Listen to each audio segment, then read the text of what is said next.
I'd put my money on Trump just off the back of his top of his head, just issuing an endorsement for Nigel Farage in the British general election. Is that what Rishi Sunak wants? Is that what the Conservative Party needs? I'd say no. I'd avoid any overlap with the US presidential election like the plague. Yes, here we are again then. It's How to Win an Election, your insider's guide to the huge political year ahead. I'm Matt Chorley, joined by New Labour mastermind Peter Mandelson, Polly Mackenzie's Policy Mackenzie, former Director of Policy for Nick Clegg, and Tory Brainbox Daniel Finkelstein. And if you like what you hear on the podcast, or you don't, and you want to get in touch, you can email us howtowin@thetimes.co.uk, howtowin@thetimes.co.uk, or you can WhatsApp us 0333 003 2353. Send us a voice note, send us a question. Let us know what you think about what is going on as we count down towards the election. How are we all? We're all in various parts of the world this week. Are we all well? Where are you, Peter? Well, I'm very well. I'm presently on Long Island, near New York. Very nice. Are you anywhere with so glamorous, Danny? Pinner, yes, I am. Polly, how are you? I'm in southeast London, and I don't think it's ever been described as glamorous. My house, no, never. Well, only when you're there. Now, we've got further evidence. We've got further evidence that senior Tories are listening to the podcast. A couple of weeks ago, as we know, Jeremy Hunt had been listening to the podcast because he raised Peter's comments about Keir Starmer's physique, which we won't dwell on again. But now it seems Rishi Sunak has been listening to the podcast and has finally done what you've been telling him to do for months now, that he needs to distance himself from Liz Truss. Let's take a listen to how he did that at PMQs last week. When my predecessor was running for leader, to use his words, I did have the stomach to argue out loud about her economic policies, had the conviction to say that they were wrong. But not once, but twice, he tried to make his predecessor Prime Minister. That's Rishi Sunak referencing Keir Starmer trying to make Jeremy Corbin Prime Minister. Danny, is it too late? Was it enough? It wasn't enough. It's never too late to do something, but it would have been optimal to have done it earlier. The problem is that I wanted it. I think it's correct as a strategy to help define who he is, and I think that isn't really what he did. He answered the question, and it's interesting that he had to answer it in that way. When pressed on the issue of Liz Truss, he has to go down that route. So it begs the question, if that's the right use of that phrase, begs the question, whether he shouldn't have done this, strategically in his own way, given that he's going to be forced into that position whenever he's pressed on the subject of Liz Truss. What did you think, Polly? Is it? I mean, it wasn't the full-blown how to win an election strategy that we've been talking about almost every week since we started. No, but he did make a good, solid and important point that he campaigned quite robustly against Liz Truss, and it's odd for him not to have made that point very strongly before. He's trying to say that makes him a man of more integrity than Keir Starmer, because Keir Starmer campaigned for Jeremy Corbyn. I'm not sure that stands up in the public eye as well, because of course Jeremy Corbyn didn't become the Prime Minister and didn't trash the economy and put everyone's mortgages up. So I think that the sort of the resonance of it just doesn't quite stick in the way he hopes. I suppose, Peter, it comes to something when the thing that he said was the strongest words yet about Liz Truss, but by anybody else's standards, they were still quite tame. They were tame, and I think if you blinked, you'd have missed them. I mean, most people wouldn't have registered that he said them. But I think the point about this is that he needed to, and I think probably still does, need to make a clean break from the recent Conservatives' past. I mean, offering an apology, by the way, for her crashing the economy might not go amiss and would be well understood by the public and appreciated. But more importantly than that, he's just got to be something different. He's got to redefine himself, what the Conservative Party's purpose is now. After all these years in government, people want change. Now, we've been through this time and time again with his attempts in the past to try and be the change. I think that what he's got to do in approaching the election, whenever it comes, is to say, look, we got it wrong. We should have done this, that, and the other. We didn't.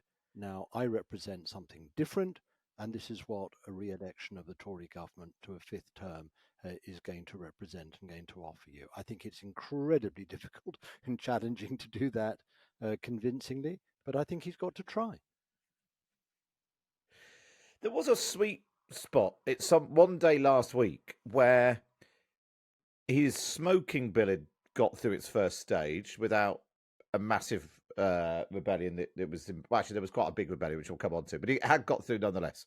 The Rwanda bill was about to pass, which then it didn't quite, and it's back in the Lords again this week.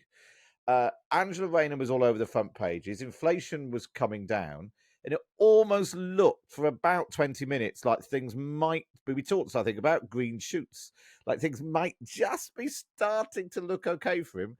And then along comes Mark Menzies. And it just sort of, the Tory MP accused of taking money out of campaign funds to pay bad people and all of that. And then that just sort of smothers everything again, Polly. A whole, 2 or 3 days, it's just all Tory sleaze again. It's possible, Matt, that all of this live radio you do slightly distorts, your perception of time. Because to normal people, right, like I don't know, that all just blurs into one, really, because people aren't paying attention minute by minute and looking for how the story evolves. And you can imagine, Rishi Sunak similarly, because he pays probably as much attention to politics as you. We would like to hope so. I mean, I would argue, I think about these things slightly more, because we've been saying for ages that he should have what he should have been doing strategically, and he's not been doing it. And you probably don't spend as much time fiddling with pivot tables in government data as he apparently does. But, you can imagine him feeling that glimmer of hope. But as Danny would say, right, all of that is noise rather than signal. Signal emerges over weeks and months and not in the course of a live radio broadcast or even, God forbid, a podcast.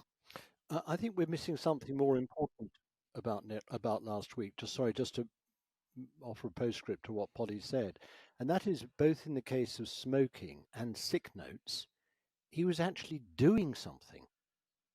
I think the problem with him and the whole government is that nobody knows what they're there for. What do they do? What's their agenda? What are their policies? In the case of smoking, like it or loathe it, it's an interesting and risky policy, and probably on balance quite a good one for the country, and it also involved him taking on a large part of his party.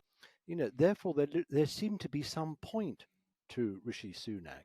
Similarly, the sick notes and welfare changes he wants to make.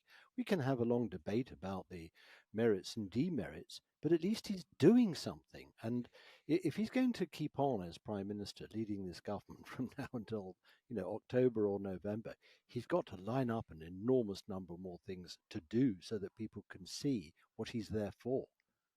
Yeah, I do think I think Polly correctly predicted my response to it. I do think it's really, really a mistake to try to follow these things with good news stories in a week. I mean, Peter will recall the 1997 election when I was working at Conservative Central Office and he was running Labour's campaign. There was scarcely half a whole day where the Tory party got a good news agenda, and therefore when we did get one, we tended to overestimate its importance. But as Polly correctly says, people aren't following it that closely, and so it may surprise us, but people really don't know most people haven't noticed the Mark Menzies story at all, although it's so unusual that people possibly have noticed it more than the average such scandal. Come on, Danny. That is... Come on, Danny. It's cleared the bar of my normal non-political friends texting me asking, how do you get a dog drunk? Do you know, are you the bad people? It's clear that. You're really, really overestimating people's attention. Sorry, I need to be sort of fairly strong on this. I agree that it's extraordinary for news, right? But that assumes that people are watching the news.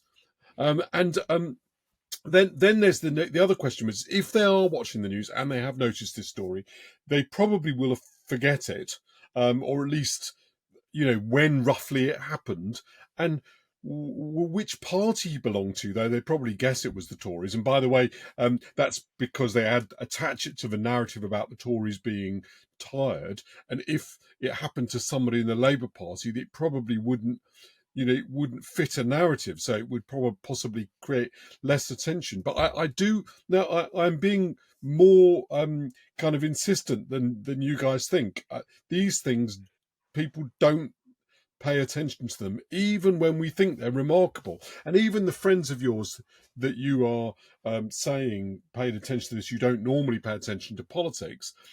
Even those people are probably more than averagely interested in, the news and public affairs in some very broad way. I've been out of the country for 48 hours and therefore haven't seen the news and haven't read the Sundays. Could anyone tell me why at 3 o'clock in the morning he rang his constituency member and asked for immediate loan in order to get rid of these bad men?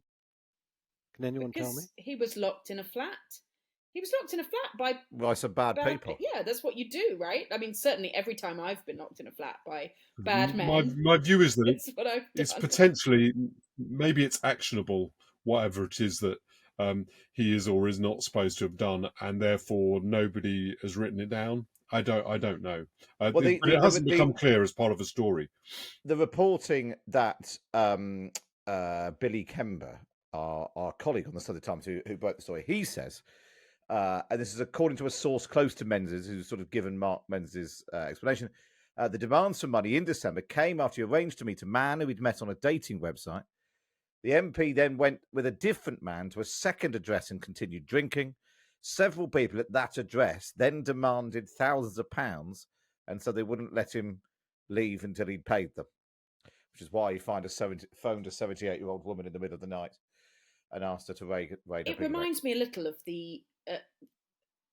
well, yeah, I mean, it is the commentary that was made around when Mark Oaten got caught, a Liberal Democrat MP, got caught with, scandals to do with paying for sex. And the commentary at the time said, why did you think that nobody would notice? Why did you think that you were so unimportant and of so little interest to the public eye that you could sort of do this kind of thing? I mean, yeah, it's extraordinary, really, the lack of status that our backbench MPs seem to think that they have. Of course you can't just go around doing this kind of thing when you're an elected member of Parliament and expect to get away with it. Yeah, it's a very, very interesting point, though, that, Polly.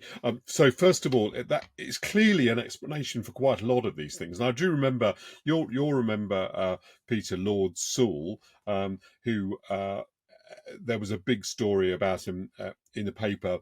It was a sting involving a national newspaper and prostitutes, and the prostitutes asked him about devolution and some Sewell amendment, and it even at that point didn't twig to him that maybe it was a sting, and I think he was involved, because it might seem a little bit unusual. The fact is that people who are members of Parliament or members of the House of Lords, you go through almost all your life, nobody recognises you, knows who you are, says anything to you, and therefore it doesn't occur to you that for certain respects you're a public official who's famous, and therefore you do very careless things. I've seen this happen we've seen this happen loads of times. Well, let's move on. We should point out that he, or a source close to Mark Menzies, said he offered to repay the money to this campaign fund, and he claims local Tories who controlled the account say he didn't need to, but somebody involved in that came forward, and they were the ones who approached the Times and said, we think campaign funds have been misused.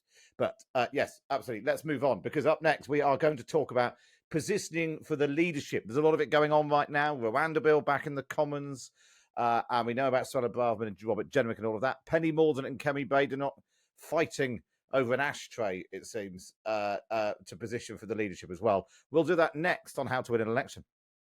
Yes, it's How to Win an Election with me, Matt Chorley, still joined by Polly Mackenzie, Peter Mandelson, and Daniel Finkelstein. Now, I wanted to talk about positioning for the leadership, because there's a lot of it going on, jockeying, particularly obviously in Tory ranks right now. People think about what might happen after the next election. We've had the Rwanda bill back in the Commons this week. When it first arrived, you had Suella Braverman and Robert Jenrick both complaining about it, saying they'd vote against it. That was seen as positioning for the leadership. Then on the smoking ban vote that we talked about earlier, Kemi Badenoch voted against it. Penny Mordaunt abstained, but then a source close to Penny Mordaunt told the BBC that she'd abstained because she wasn't a supporter of the bill. She's got objections to it, but she was, wants to look at the detail. But then she added, being a serving cabinet minister, she thought voting against it would look confrontational and posturing, rather than more so than abstaining against it. So what is the art, Polly, do you think, of how do you posture? How do you get yourself in a good spot? You don't want to be the front runner because then everyone will come for you, but you don't want people to forget you exist. So what's the art of leadership posturing? It's so tough, basically, to get the timing right. I mean, the reality is huge numbers of members of parliament want to be the leader of their party because, that's actually a really normal, healthy ambition. But it's like you're not allowed to say it because you always get into hot water.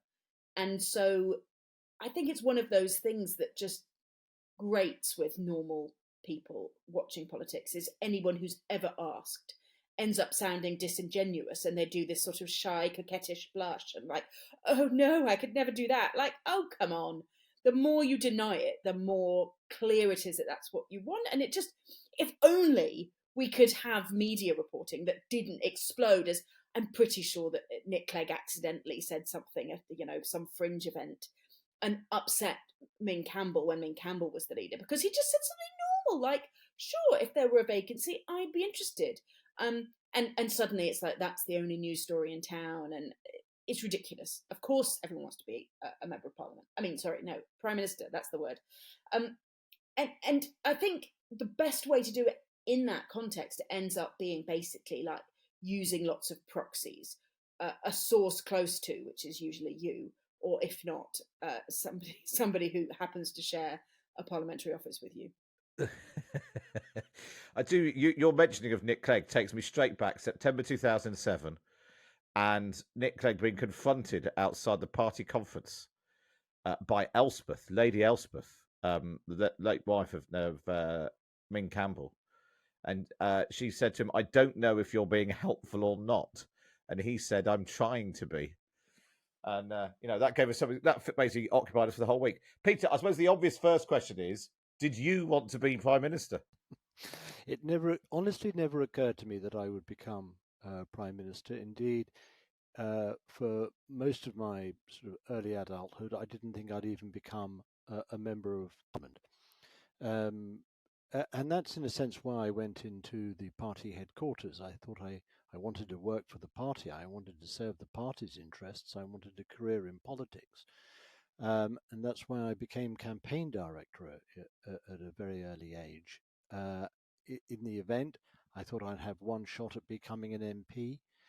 There were a variety of reasons why everyone pointed out to me that I was unlikely to be selected in Hartlepool in northeast England, but I thought I'd give it a go. Having done that and succeeded, it honestly never occurred to me that I would become leader. And I think one of the reasons here you've got to understand is that, if you want to pitch for leader, it's as well to show leadership. And that doesn't always advance your interests in the party. Showing leadership means having ideas, having opinions, not sitting on the fence, giving a lead to people, being more outspoken. And that can, frankly, result in you becoming a target in the party. It attracts opponents as well as support. And before you know where you are, you're accused of being divisive, in the party. I'm very familiar with that. So, and I think that one of the sort of revolutions that have taken place in our parties, which has had a hugely detrimental effect on British politics, is the transfer of the power of election of our leaders from our members of parliament to our party activists and members. And the reason why I think that's had such a transformative and detrimental effect is that I think it's made people who aspire to be leader trim and tailor their views and what they do to the priorities, the preferences, the ideological prejudices of the party's base, as opposed to the general public. And, I could just give you two solid recent examples of where this has potentially and then in reality led to calamity. One was the election by the Labour Party's members of Jeremy Corbin and the election by the Conservative members of Liz Truss. I think these people were prepared to put the country's interests at risk. Jeremy Corbyn in respect of our national security, Liz Truss in respect of the economy. In both cases, in my view, the party did not fulfill their obligations to the nation, which was to find the best, most suitable person to lead our country. And in both cases, by the way, Corbyn and Liz Truss, the MP knew that this was a mistake. They were aware of the risks, and yet, we had both these parties foist these two people on our country, and our country has been the loser as a result. And so I think that, frankly, if we want better politics and if we want our country better led, and we don't want to take these risks either with our national security or our economy, it would be better to transfer the responsibility and the power of selecting our leaders and prime ministers back to members of parliament, who at least have the virtue of having been elected by the public. So in that sense, you're indirectly giving power back to the public over who should be prime minister. I think you might have talked about this before, Danny, but the problem is, why on earth then would you join a political party if you don't even get to choose the leader? Well, people did. I mean, there were many more members of the Conservative Party, for example, before these elections were held. But let me just go back to this original question of positioning yourself for the leadership. First of all, there's always one of these things where people say you mustn't peak too early, which is one of my favourite phrases in politics. It's so ridiculous. I mean, most people don't peak at all, right? So, and you don't have much control, and you don't have much control about when you peak. I was when the Conservative Party was going to defeat in 1997, people said, "Well, don't peak too early," and I thought, well, chance would be certainly a fine thing. Obviously, people position themselves all the time for a sense. So let's take an example of someone who's positioning themselves as a leader, setting out positions that are definitely designed to appeal to right-wing national newspapers and to show themselves as bold in contrast to their leader, and that's Wes Streeting. Okay, because so he's doing that. The reason I point that out is that that's all. The other way of looking at what Wes Streeting does is he's setting out an agenda for what he's intending to do. He's showing himself to be creative. He's providing a bit of small L leadership. And so you can look at this in two ways. I think it's certainly true that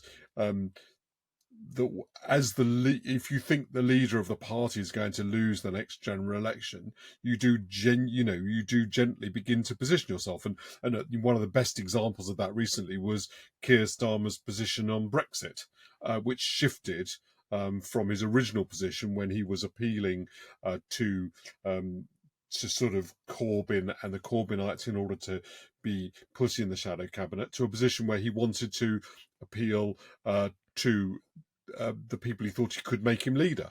There was mixed in that the fact that it probably was his genuine opinion. So I'm not being unduly cynical about it. It was all those things at once. But it goes on all the time in politics. It just becomes more interesting when you think there's going to be a vacancy. Polly, was that basically what happened during the coalition years? The longer it went on and the polls didn't shift, Vince Cable in particular just became a menace for Nick Clegg. Well, there was lots of speculation about whether Nick would or should stand down before the election, stand down after the election, and there was both Vince Cable and then Tim Farron, who did go on to be the leader, clearly thinking about what their positioning would be, primarily with a sense of an appeal to the more left side of the party that was, understandably uncomfortable with us being in coalition. But in the end, again, a strong leader can cope with that because there always will be a successor, and it's really just about holding your position for as long as you can, and you do that by maintaining strength. The challenge is when it becomes so obvious that either you're about to lose a general election, or frankly that just the moves against you are so big. That's when a few rivals becomes sort of deeply problematic. Or if your leader just kind of is easily riled by something. David Cameron was constantly riled by Boris Johnson's clear ambitions, a sense, and I think that actually affected sometimes his political judgment, because what you need is to just keep your enemies close, actually. Well, I want to find out in a minute who you think is the current sort of Michael Portillo installing his phone lines a bit early, and who's David Miliband, all talk and very long trousers. We'll do that next as How to Win an Election continues. We're talking about position for the leadership and what's going on, particularly in the Tory party right now.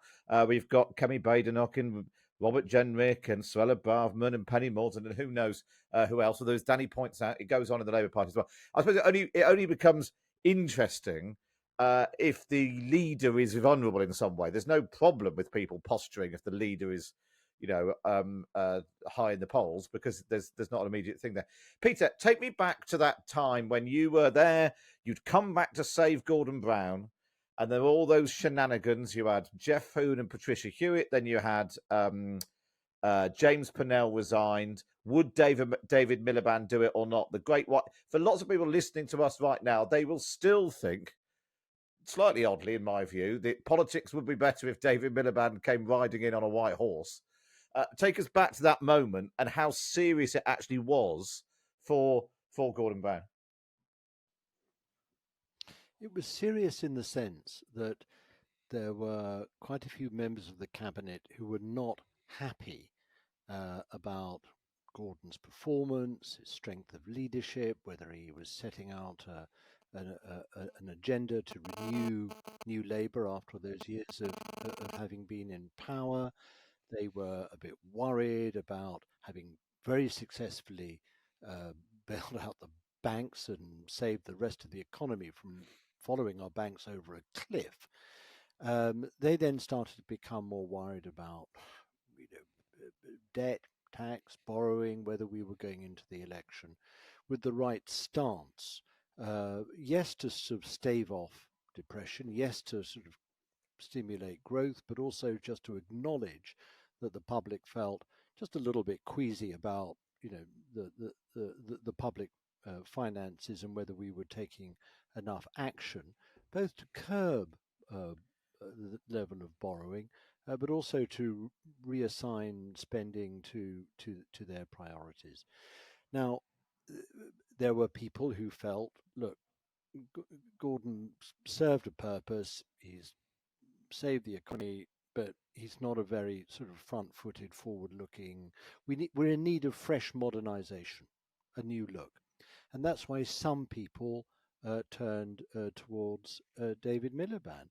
But the person who didn't turn towards David Miliband was David Miliband, and I mean, he wasn't sort of prepared to, reach out and seize the crown. And certainly, as far as I was concerned, I wasn't prepared to seize the crown and put it into his hand. That was my job to do. I'd come back to support the government and to support the Prime Minister in what he had to do in the face of the financial crisis. I'd already been badly burned and scarred by one leadership choice between Blair and Brown. 10 years before, I wasn't going to reinsert myself once again to be the meat in that particular sandwich. And that's why Gordon lasted and why he took us into the election.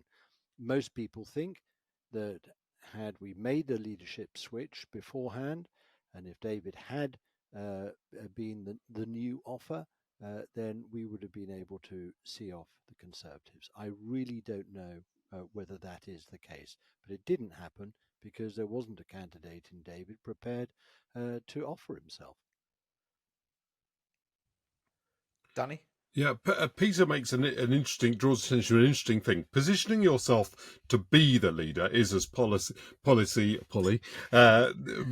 said, ubiquitous. You know, most MPs who have even the remotest chance, and some who don't even have that, are trying to position themselves to be the leader. A more difficult question is, how do you position yourself if you know that you're not going to be the next leader, but you want to work with the leader?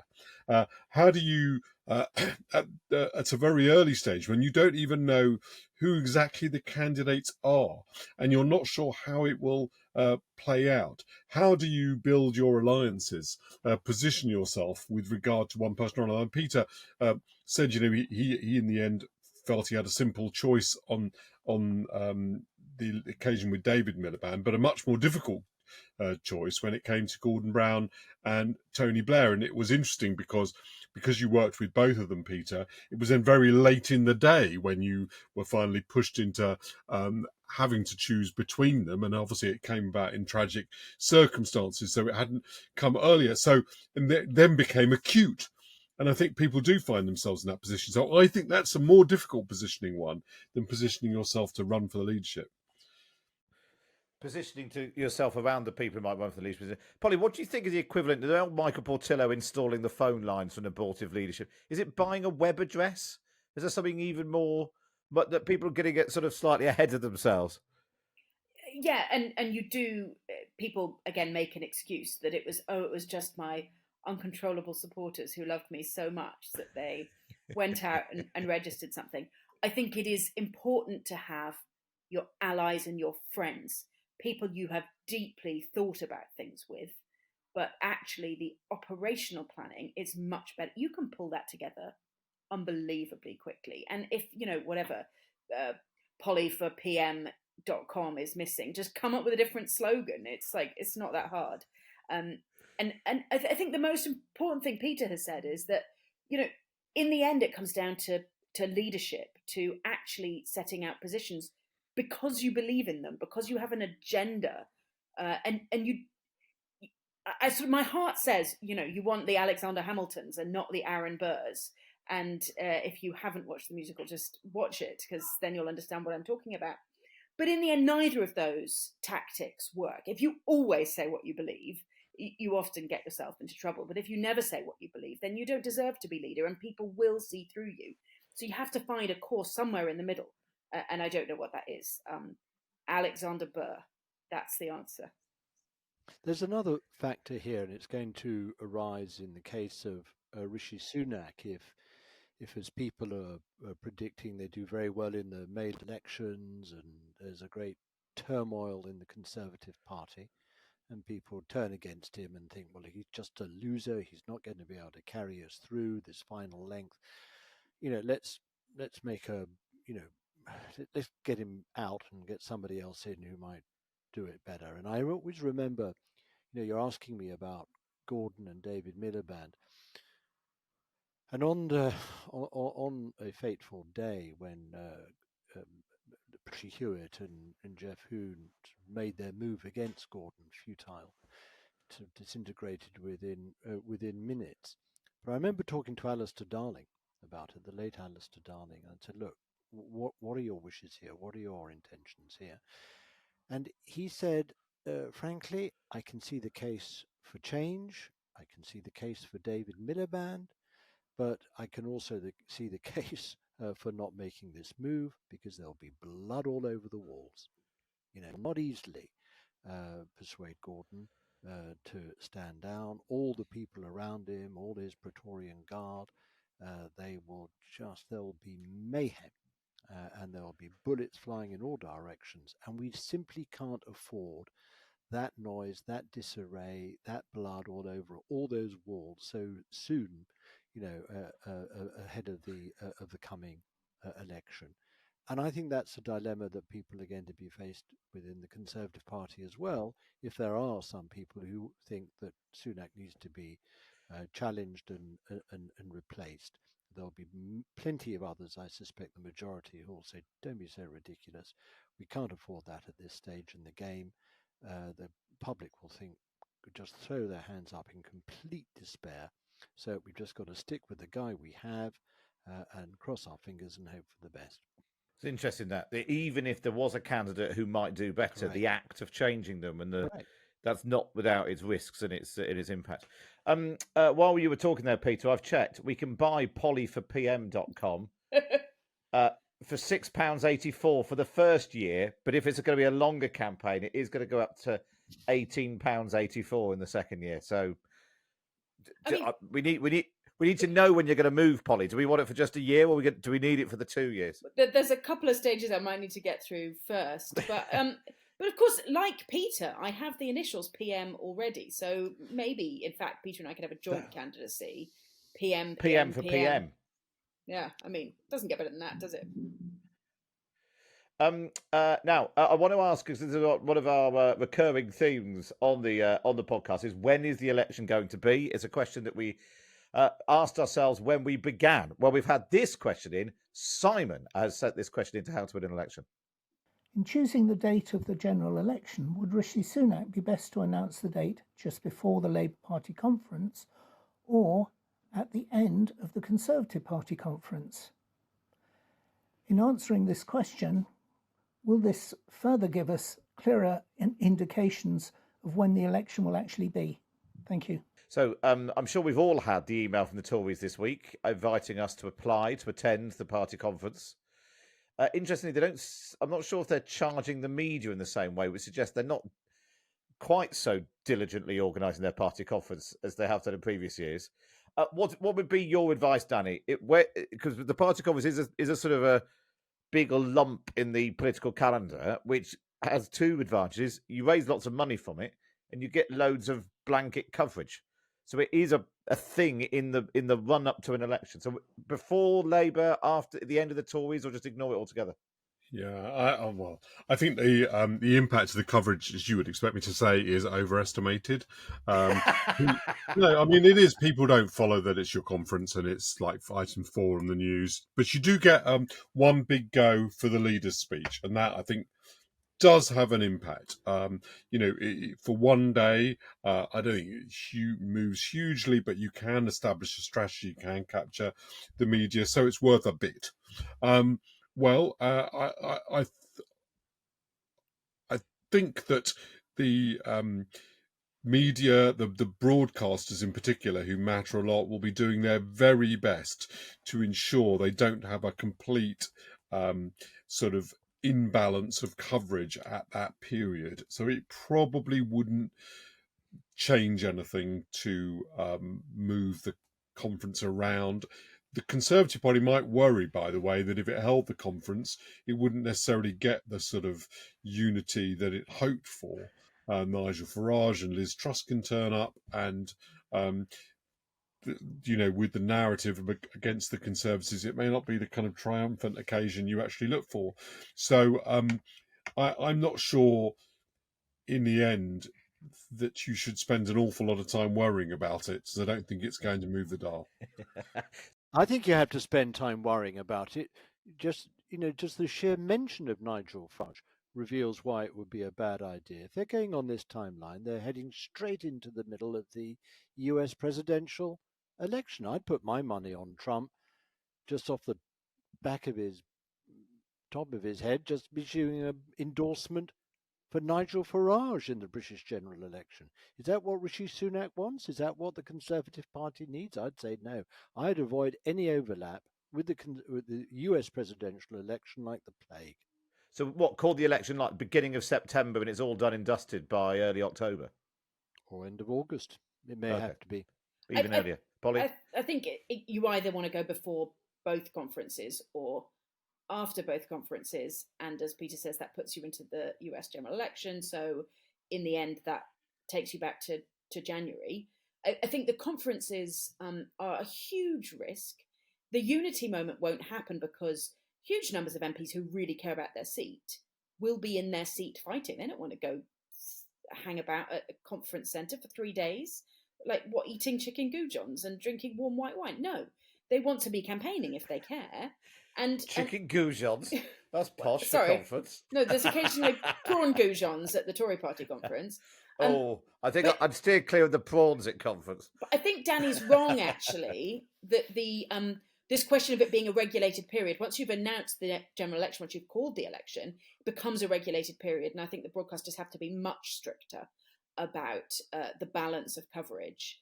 I think the Conservatives, if they let Labour have a conference, need that. It's marginal benefit, but nonetheless, that big day of their own for it to still not be a regulated period. Yeah. I do think that some of them believe that a Trump victory is the only card that gives them a chance actually to boost their result, because there is some polling to suggest that people think Rishi Sunak would be a better prime minister for dealing with Donald Trump, and not a better prime minister on really any other measures. And so, again, but maybe I'm just sort of trying to convince myself that I was right, however many months ago it was. I do still think there is a chance of January. And if it is not late August, early September that they announce, I will become really convinced that January is the day. Please don't do that to the country. Don't give us January. It's not me, Peter. It's not me. Let's all. It's not going to be in January. Peter's already booked his Christmas holidays. I can't bear the thought of it. I'm just going to go off and have a nice plate of goujon somewhere. I'm sorry. Bye-bye. Very good. Well, there we are. I'm glad that we've basically all sort of settled down where we were before. You'll be pleased to know we've also had to. Sorry, thank you to Simon for sending that in. We've had some more correspondence as well. It's a different Simon, I think, has sent us some more poetry. Do you remember we were doing poetry? Here we are. So this is Simon in West Sussex. Polly, Peter, Danny, and Matt keep us amused with their erudite chat.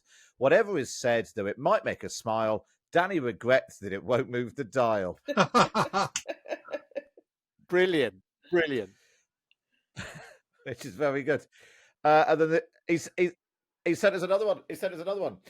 In How to Win an Election, we aspire to forecasting perfection. We make no apology for use of psephology in reaching our final projection. There we are. The best thing on the podcast today.